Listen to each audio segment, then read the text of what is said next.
guys, welcome to this video. Today we are going to look at a case law in tort. The case that we are going to look is the case of Wilkinson versus Downton that took place in 1897. Without further ado, let's dive in. The people that are involved in this case are: one, we have Charles Downton.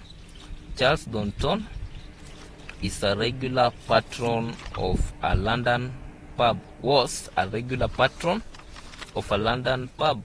Patron simply means he was a regular customer and used to go to that pub most of the time.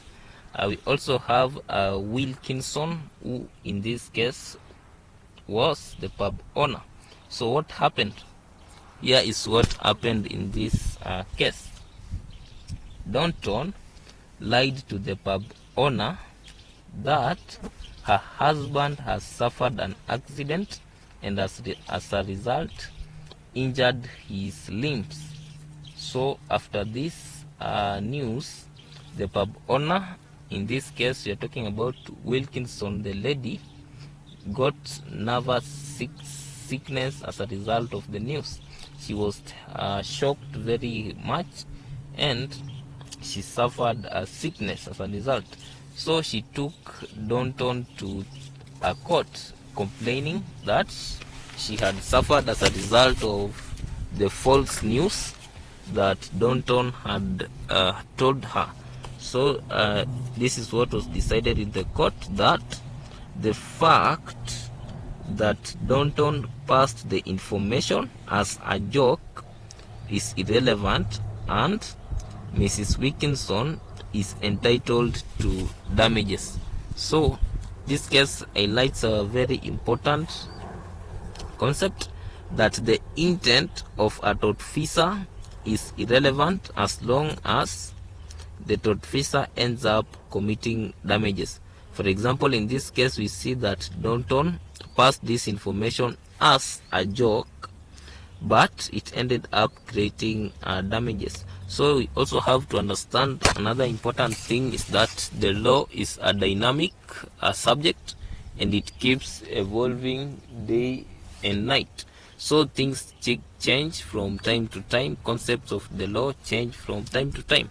So it's also important to note that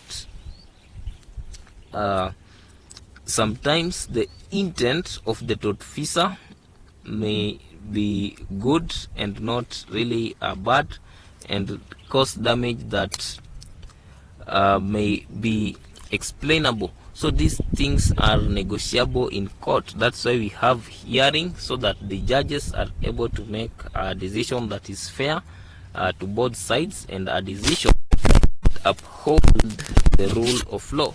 Remember that we live in a society that is governed by the laws. So it's very, very important to really understand this.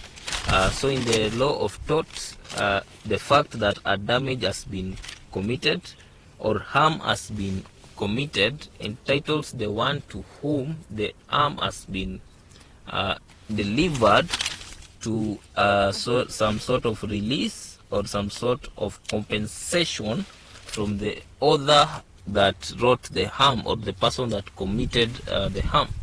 So this is a landmark case in tort, because it argued that as long as there is damage or as long as there is harm, the intent of the tortfessor is irrelevant. Thank you for watching this video. Like, share and subscribe.